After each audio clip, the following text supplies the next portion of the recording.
Gracias a todos por estar aquí con nosotros el día de hoy. Que sí, es un domingo especial en que pues estamos celebrando, ¿verdad? O estaremos celebrando en unos momentos bautismos, que realmente es una celebración de salvación, ¿verdad? Y de nueva vida en Cristo. Eso es lo que realmente estamos celebrando cuando practicamos el bautismo. Y pues para mí también es un día particularmente especial porque uno de los que se va a bautizar es mi hija Delia, y pues como padre siempre da gran gozo ver a tus hijos seguir a Cristo y empezar a caminar con Él. Y como mencionó ya Adolfo, vamos a estar viendo un mensaje el día de hoy que se titula La ordenanza del bautismo y su significado. Ahí está el título. Pero antes de entrar en el mensaje, vamos a pedir la ayuda del Señor y entrar en la exposición del tema. Padre, gracias por tu palabra. Gracias por este día. Gracias por mis hermanos que están aquí reunidos, por cada uno que ha venido, Señor. Padre, yo pido que nos hables a través de tu palabra en estos momentos, Señor, y que nos abras el entendimiento para verte a ti, Jesús, y para glorificarte a ti. Padre, los que no te conocen, que puedan verte, Padre, y ver su necesidad de un Salvador a través de la exposición de tu palabra. Ayúdanos, Señor, y que tu nombre sea glorificado. Y es en su nombre, Jesús, que oramos. Amén. Muy bien, pues vamos a entrar directamente al tema, ir a la siguiente diapositiva. Y como dije, el mensaje se titula La ordenanza del bautismo y su significado. Vamos a ver nada más dos partes. Primero, la ordenanza del bautismo, muy básicamente, y luego ver al significado del bautismo y ver dos cosas que el bautismo representa o simboliza. ¿Okay? De hecho, algunas de esas cosas vimos brevemente en las dos clases prebautismales que hemos estado llevando en las últimas 2 semanas con los 4 candidatos al bautismo. Entonces, primero la ordenanza. Cuando uno lee el libro de Hechos, donde Lucas narra en Hechos el nacimiento de la iglesia, los inicios de la iglesia, vas a ver casi inmediatamente que las personas que responden a la predicación del evangelio son bautizados, ¿verdad? Inmediatamente practican el bautismo. Y entonces vemos que desde los inicios de la iglesia es algo que se ha practicado. Y como es un tema con que todo el mundo está muy familiarizado, a veces se nos olvida la importancia, la magnitud de lo que se está haciendo cuando bautizamos a una persona, que es algo sumamente significativo e importante porque representa el bautismo, o lo que nos presenta el bautismo es una pequeña obra, como una pequeña obra de teatro, pero que representa las realidades más gloriosas del evangelio. Y vamos a explicar más eso en unos minutos, pero no es algo insignificante. El bautismo es algo sumamente significativo. Entonces, lo primero que vamos a ver en ese punto es que es una ordenanza instituida por Cristo. Una ordenanza instituida por Cristo. Si vamos al texto que está ahí, un texto muy conocido, Mateo 28, versículos 18 al 20.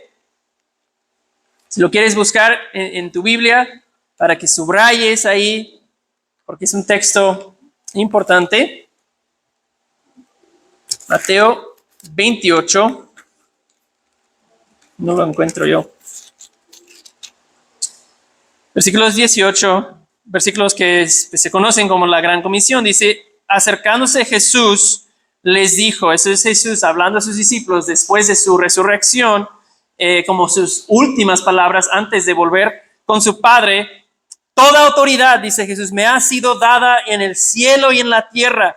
Vayan pues y hagan discípulos de todas las naciones, bautizándolos en el nombre del Padre y del Hijo y del Espíritu Santo, enseñándoles a guardar todo lo que les he mandado. Y recuerden, yo estoy con ustedes todos los días hasta el fin del mundo. Y ahí está la ordenanza. Y bueno, si ni siquiera tuviéramos la ordenanza, Jesús bautizó en su ministerio público. Jesús fue bautizado, o sea, modeló Jesús el bautismo personalmente y lo hizo él y sus discípulos en su ministerio. Juan 3 y 4 nos dice que pues de repente los discípulos de Juan vinieron a él y dicen, oye, pues Jesús y sus discípulos están bautizando más que tú. Entonces sabemos que fue parte del ministerio de Jesús. Pero viendo el texto que acabamos de leer, donde Jesús está dando como sus últimas instrucciones a sus seguidores, vemos primero esa importante afirmación en versículo 18. Toda autoridad me ha sido dada en los cielos y en la tierra. ¿Verdad? O sea, Jesús está parando frente a sus discípulos y seguidores y diciéndoles, yo soy el autoridad supremo en todo el universo. Toda autoridad me ha sido dada a mí. Entonces, pues cuando alguien dice eso, que acaba de resucitar de los muertos, debemos poner mucha atención, ¿verdad? Debemos estar súper atentos a lo que nos va a decir. Y les dice, hagan discípulos. O sea, lo que yo he hecho con ustedes, mis discípulos, ustedes tienen que ir haciendo lo mismo ahora con otros, haciendo discípulos. Y menciona dos actividades que forman parte de hacer discípulos, bautizándolos y enseñándolos a guardar la palabra, guardando toda la instrucción que Jesús ha dejado. Entonces ahí es muy claro, está clarísimo que bautizamos a las personas que han confesado su fe en Jesús en el nombre del Dios Trino en obediencia al mandato de Jesucristo. ¿Sí? Y es por eso, hermanos, que no es algo opcional, ¿verdad? Como que puedo o no decidir bautizarme, no es algo opcional. O sea, si vas y pides un frappuccino, puedes optar por echarle chispas de chocolate o no. Pero el bautismo no es algo opcional, tenemos que hacerlo siguiendo el mandato de nuestro Señor Jesucristo. Si quiero obedecer a Cristo y ser su discípulo, es algo que Él pide de nosotros, es un asunto de obediencia. Nuestro Rey nos ha dado instrucción clara. Y es por eso que vemos siempre en el Nuevo Testamento que el resultado de arrepentimiento y fe en Jesús, donde ha sucedido una confesión de pecados y fe en Cristo, que es seguido inmediatamente o de forma muy pronta por el bautismo en agua.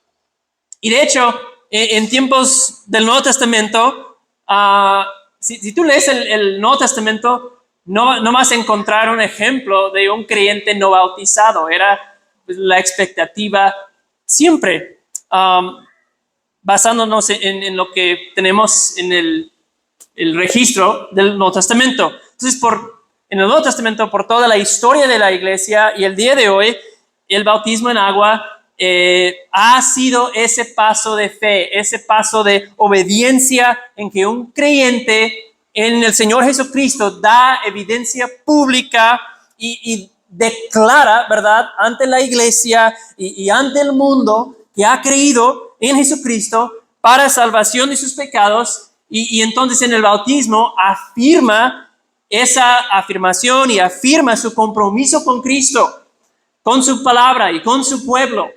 ¿Sí? Esa es la ordenanza que hemos recibido de Cristo. Hay otros textos que podríamos ver, pero vamos a nada más ver la instrucción clara de Jesús en la Gran Comisión y pasar ahora a qué significa el bautismo.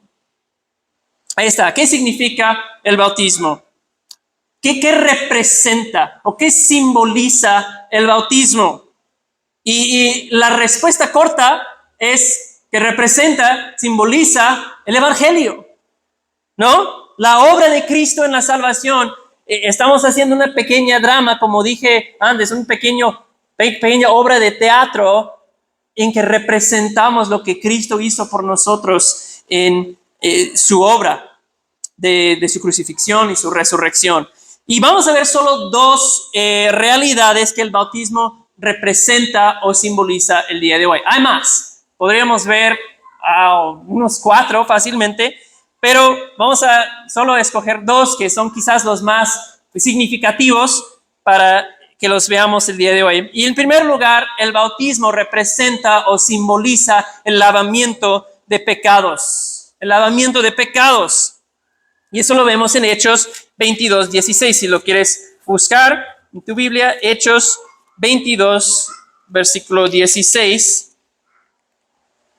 En ese pasaje, Pablo está relatando la historia de su propia conversión.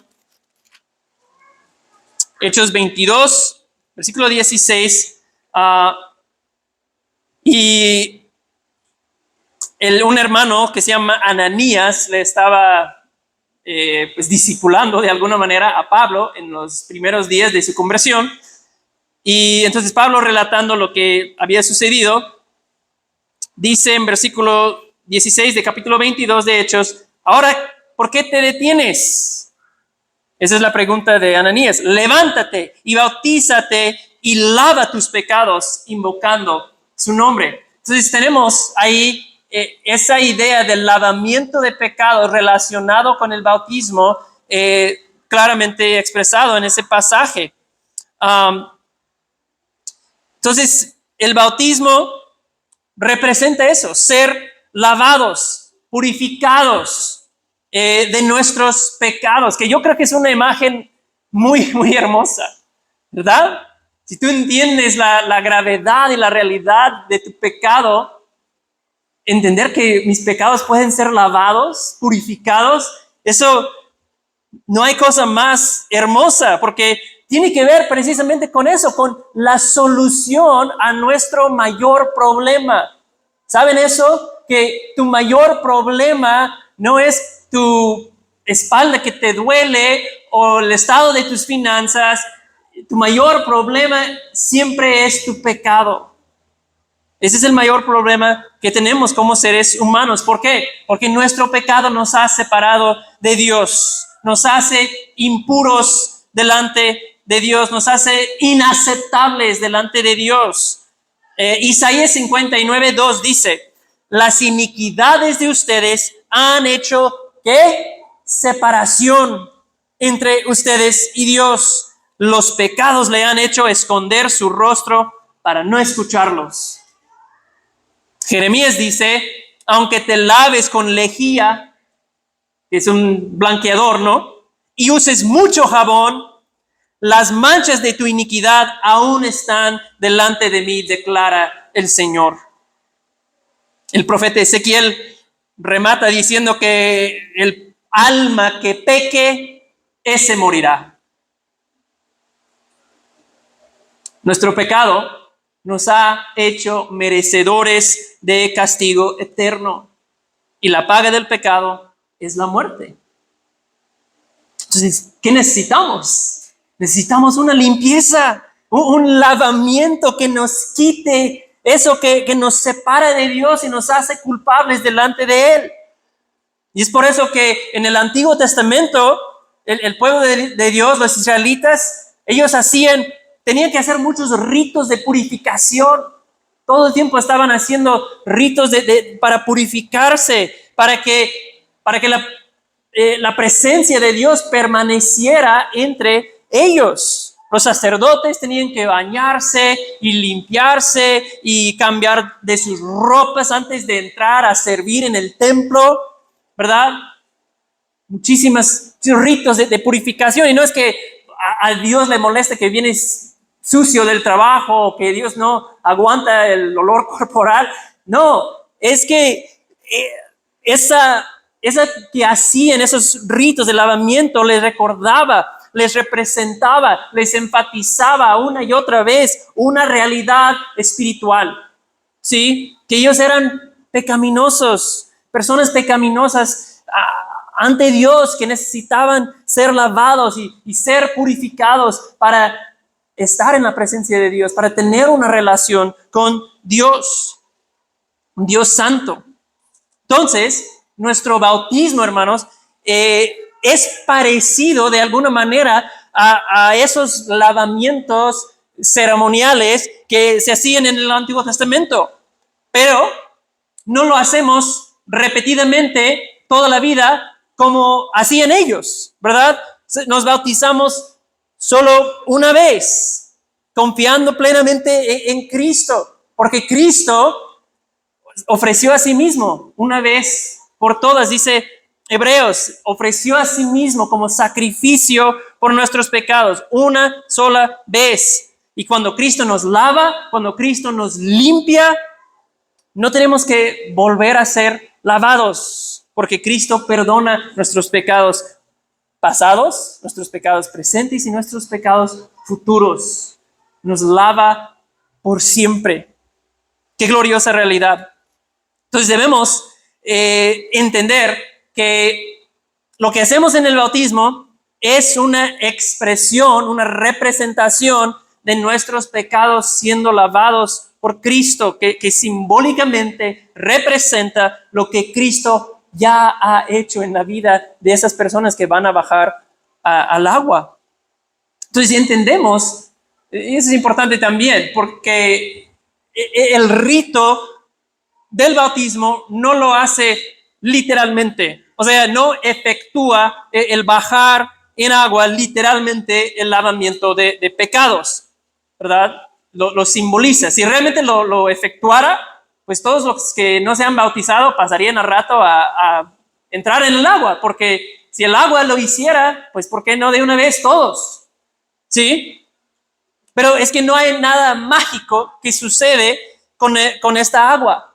Si alguien entra en esas aguas sin haber nacido de nuevo, sin tener sus pecados perdonados, sin haber confiado en Cristo, va a salir en la misma condición. No hay nada mágico que sucede en esas aguas. El agua no tiene poder especial. Hay hijos del diablo, ¿verdad? Que por así decirlo, personas que siguen esclavizados al pecado totalmente, que en algún momento, por emoción quizás, o por la presión de un familiar o alguien en la iglesia los persuadió, que se han bautizado y hoy siguen muertos en sus pecados. Imagino que todos conocemos a alguien así, probablemente. Ahora, no quiero decir que no hay nada de bendición especial que en el acto de bautismo, ¿verdad? En obedecer, en lo que estaremos haciendo en unos minutos, ¿verdad? Yo creo que las personas que se bautizarán ahorita van a sentir la sonrisa de Dios sobre sus vidas y en sus almas de manera particular en ese momento, ¿verdad? Yo recuerdo experimentar eso personalmente. Van a experimentar un gozo especial el día de hoy, yo creo, sí, pero el bautismo es una expresión de una limpieza espiritual que ya ha sucedido cuando Cristo los perdonó, cuando Cristo los hizo nacer de nuevo, ¿sí? Esa es la promesa del profeta Ezequiel, ¿verdad? Ezequiel dijo esas palabras cientos de años antes de Cristo viniera e instituyera el bautismo y la iglesia. Ezequiel dijo, les rociaré con agua limpia y quedarán limpios de todas sus inmundicias. Qué bendición. Quedarán limpios. Por eso cantamos, su sangre mi maldad lavó. Gracias, Cristo. Precioso manantial cantamos, ¿verdad? Que limpia mi maldad. No hay otra fuente igual, solo de Jesús, la sangre. No hay otro que nos puede lavar, no hay otro que nos puede limpiar. Hay una escena en las crónicas de Narnia. ¿Quién ha leído los libros o visto las películas de crónicas de Narnia? Algunos. Bueno, esa es una escena que ilustra, yo creo, hermosamente este punto del lavamiento de pecados y el siguiente que vamos a ver a continuación. Narnia, si no sabes, es un mundo pues de fantasía donde suceden pues muchas cosas que son una alegoría, ¿verdad? Las cosas que suceden representan realidades espirituales, la lucha entre el bien y el mal, y famosamente hay un león que se llama Aslan, que representa a Cristo en esas historias. Y en uno de los libros que se titula Travesía del viajero del alba, hay un chico que se llama Justas y él siempre está como de mal humor. Él no cree que Aslan existe, no quería quedar atrapado en Narnia, está muy molesto. Pero en el transcurso de la historia, Justas se convierte en dragón por querer robar unos brazaletes y unos, creo que vasos de oro de la cueva de un dragón. Entonces queda como una bestia, ¿verdad? Sin poder comunicarse con sus primos, con que está ahí en ese mundo, en Narnia.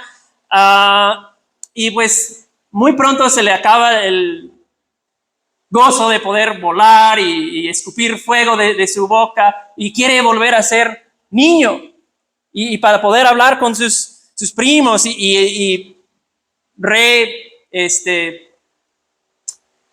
juntarse con los viajeros, pero no puede, no está sin habilidad en sí mismo de volver a ser niño. Entonces después de unos días ya está triste, pero se encuentra una noche con el león, con Aslan, y Aslan lo lleva a un pozo de agua y le invita a bañarse. Pero en eso Justas entiende que para entrar en las aguas y bañarse, que tiene que quitar sus pieles, que tiene sus pieles de dragón. Entonces, como dragón empieza a rascar su piel y logra como quitar una capa de piel. Y luego se da cuenta que hay otra más abajo. Entonces logra, esforzándose, quitar 2 capas más de esa horrorosa piel de dragón, pero no puede desvestirse por completo. Siguen habiendo más capas por debajo que no logra quitar solo. Entonces el león, Aslan, le dice: tendrás que permitir que te desvista yo. Entonces se acuesta y les voy a leer una parte que creo que ilustra muy hermosamente lo que hemos visto y lo que vamos a ver a continuación. Entonces aquí Justas le está contando a su primo lo que le había sucedido. Dice: me daban miedo sus garras, te lo aseguro, pero en aquellos momentos estaba tan desesperado que me acosté bien estirado sobre el lomo para que lo hiciera. El primer desgarrón fue tan profundo que creí que había penetrado hasta el mismo corazón. Está relatando lo que Aslan le hizo. Y cuando empezó a tirar la piel para sacarla, sentí un dolor mayor del que jamás he sentido. Lo único que me permitió ser capaz de soportarlo fue el placer de sentir cómo desprendía aquella cosa. Ya sabes, es como cuando te arrancas la costra de una herida. Duele horrores, pero resulta divertidísimo ver cómo se desprende.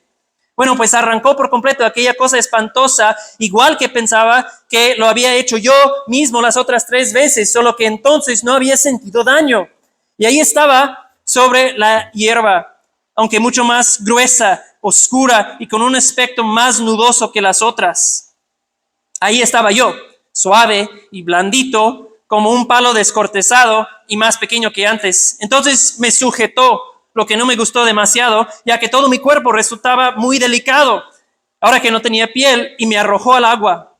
Me escoció una barbaridad, pero solo unos instantes. Después de eso, resultó una sensación deliciosa y en cuanto empecé a nadar y a chapotear, descubrí que el dolor del brazo había desaparecido.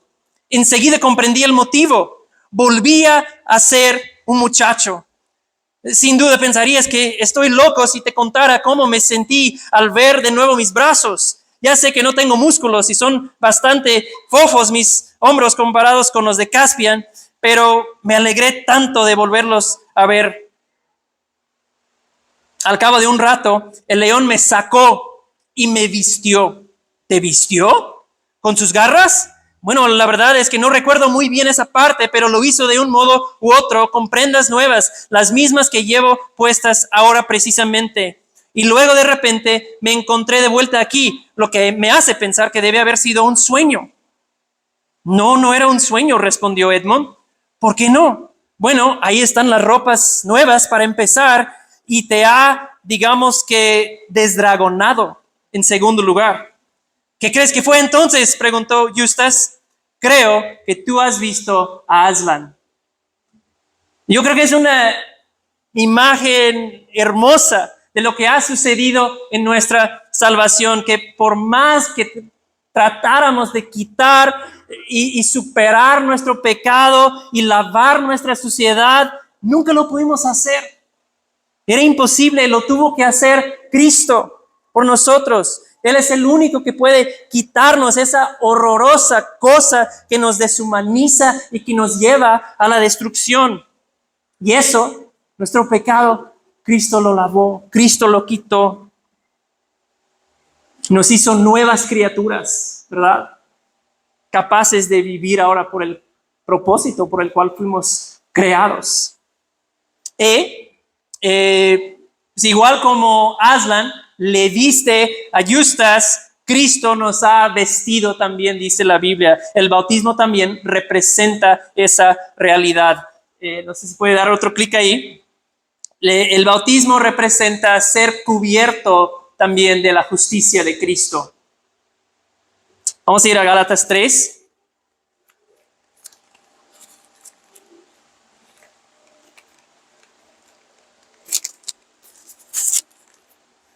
Gálatas 3:23 dice: antes de venir la fe, estábamos encerrados bajo la ley, confinados para la fe que había de ser revelada. De manera que la ley ha venido a ser nuestro guía para conducirnos a Cristo a fin de que seamos justificados por la fe.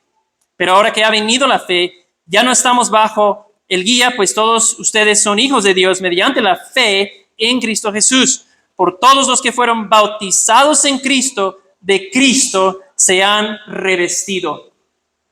Pablo, cuando menciona en versículo 27, no se refiere a bautismo en agua.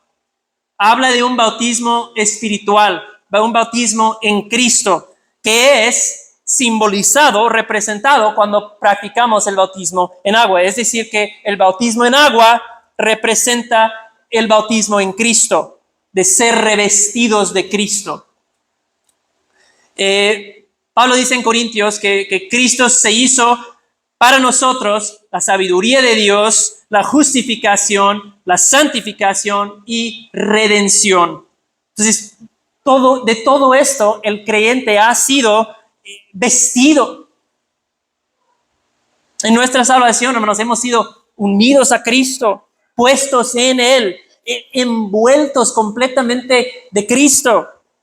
Y cuando nos sumergimos en las aguas del bautismo y salimos nuevamente, hacemos una representación visible de esa realidad, que hemos sido puestos en Cristo y salimos con nueva ropa, vestidos de Él, ahora de su justicia. Esa es la palabra que quiero meditar unos minutos más antes de terminar. Esa palabra justificación, que Cristo se hizo para nosotros, justificación. Aquí en el contexto de Gálatas, Pablo está hablando de ser justificados por la fe al ser bautizados en Cristo. Entendemos, como ya nos ha quedado claro, creo, con esas citas del Antiguo Testamento, que nuestro pecado nos ha hecho culpables e injustos delante de Dios. Y la pregunta entonces es, ¿cómo podemos nosotros, siendo culpables, siendo injustos, pasar a ser justificados? Si eres culpable, ¿cómo Dios puede declararte inocente, justificado? ¿Cómo lo puede hacer? Y la respuesta es, si Dios es un Dios santo, lo que es, no puede. no puede declararte justo, no puede declararte inocente, a menos que alguien haya pagado la deuda y recibido el castigo que tú y yo merecíamos. Y es precisamente eso lo que nos enseña la doctrina de la justificación. Nos declara que nuestra culpa y el castigo que merecíamos fue puesto sobre Cristo. Esa es la doctrina de la justificación. Fue puesto todo lo que debíamos, todo nuestro pecado y el castigo que merecíamos, todo eso fue puesto, descargado sobre Cristo. Y Él lo cargó, Él lo pagó en nuestro lugar. Que cuando Cristo grita en la cruz, Dios mío, ¿por qué me has desamparado? Que en esos momentos Jesús estaba sufriendo, no simplemente el dolor de los clavos y la tortura de la cruz, es que estuvo siendo separado de su Padre. ¿Por qué? Porque el pecado separa a alguien de Dios. Y Cristo tomó nuestro pecado sobre Él y fue separado de su Padre. Dios lo desamparó en ese momento.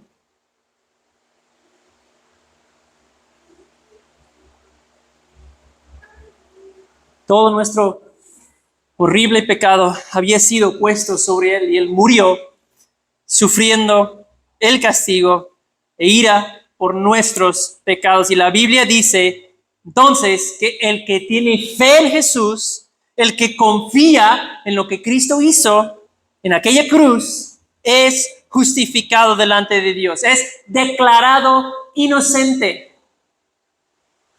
No porque seamos justos, sino porque Cristo es justo y nuestra fe está en Él. La Biblia dice que de esa manera Dios sigue siendo un Dios justo, un Dios santo, un Dios que no pasa por alto o ignora la realidad del pecado, no ignora la realidad de injusticia. ¿Por qué? Porque castigó a Cristo en nuestro lugar. Y al mismo tiempo puede ser un Dios que justifica a pecadores, justifica a aquellos que no merecen ese estado de ser inocentes y justificados. La justificación, entonces, hermanos, no solo borra nuestras transgresiones, creemos que hemos sido entonces vestidos de su justicia de Cristo para siempre, que su récord de Jesús de perfecta obediencia al Padre ha sido puesto a nuestra cuenta. Jesús vivió una vida de obediencia perfecta, de justicia perfecta. El ser vestidos de la justicia de Cristo nos dice que su récord de perfecta obediencia ha sido puesto a nuestra cuenta. Eso es algo glorioso, que su boleto de calificaciones de Cristo perfectas, calificaciones perfectas en cada materia, siempre que esas calificaciones perfectas han sido pasadas a nosotros. Así nos ve ahora el Padre, vestidos de la justicia de Cristo. Podemos decirlo de esta forma, que si yo tuviera una deuda de varios millones de pesos y que me estaba ahogando bajo la presión y exigencia de esa deuda, no me permitía vivir. Pero en eso viniera una persona sumamente rica y pagara todo, ¿verdad? Pagara todo lo que yo debía, pues ya no debería nada, ¿cierto? Pagó mi deuda, pero al mismo tiempo estaría en ceros, no tendría nada. Pero si esa misma persona me diera una tarjeta bancaria suya que no tenía fecha de vencimiento, no tenía límites de cobro, entonces sería imposible que me volviera a endeudar otra vez. Esa tarjeta siempre me sacaría, ¿verdad? Y esa es la gloria de ser vestidos con la justicia de Cristo. Pablo dice en Romanos 5, por tanto, habiendo sido justificados por la fe, tenemos paz para con Dios por medio de nuestro Señor Jesucristo. No sé si alguna vez has peleado medio feo con un amigo o con tus padres o con un cónyuge quizás, y por varios días o varias semanas la relación está mal, ¿verdad? Hay fricción ahí cada vez que se topan, no pueden casi hablar y se siente bien feo, ¿verdad? Quisiera tener paz, pero ahorita solo hay fricción y incomodidad en la relación a causa de esa pelea que tuvimos. No hay paz. Pero cuando pueden hablar y ya restaurar la relación y hacer las paces, pues ¿qué se siente? Es un gran alivio, ¿verdad? Que ya por fin hay paz en la relación. Amaba a esa persona, pero esa cosa entre nosotros no permitía una relación de paz. Hermanos, habiendo sido vestidos de la justicia de Cristo, Pablo nos dice, tenemos una paz entre Dios y nosotros que existe para siempre, una paz inquebrantable. Los días cuando podemos luchar y dudar y pensar, no sé si yo he hecho lo suficiente para agradar a Dios, a lo mejor me ve muy mal todavía, a lo mejor si les sirviera más, entonces me aceptaría. Los días cuando peco, cuando fallo, ¿verdad? Y siento la culpa, y siento la condenación. ¿Qué puedo recordar? Que vestido en Cristo, vestido de su justicia perfecta de Cristo, Dios no ve mi pecado. Dios ve la justicia, Dios ve la obediencia perfecta de su Hijo Jesús. Porque he sido vestido de Cristo y de su justicia, no la mía. Eso es lo que declara la justificación. Ya se me secó la boca. Ya casi terminamos. Isaías profetizaba, ¿verdad? De un día que llegaría, Isaías 61:10, y ese día del cual Isaías profetizaba, ahora lo experimentamos, si es que hemos confiado en Jesús. Isaías dice, en gran manera me gozaré en el Señor. Mi alma se regocijará en mi Dios, porque Él me ha vestido de ropas de salvación, me ha envuelto en manto de justicia. Aleluya. Hemos sido envueltos y estamos en su manto de justicia para siempre. Hermanos, amigo que estás aquí, hay un solo justo y su nombre es Jesús, y por eso tenemos que ser vestidos en su justicia. Por eso no hay salvación fuera de Cristo. No hay salvación fuera de Cristo. Entonces espero, hermanos, que esta breve lección, enseñanza, nos ha ayudado a entender, y que al observar los bautismos ahora, que todo eso que hemos visto nos puede informar nuestro entendimiento, ¿verdad? Y al mismo tiempo hacer inflamar nuestro corazón con gozo, con adoración a nuestro gran Salvador Jesucristo. Vamos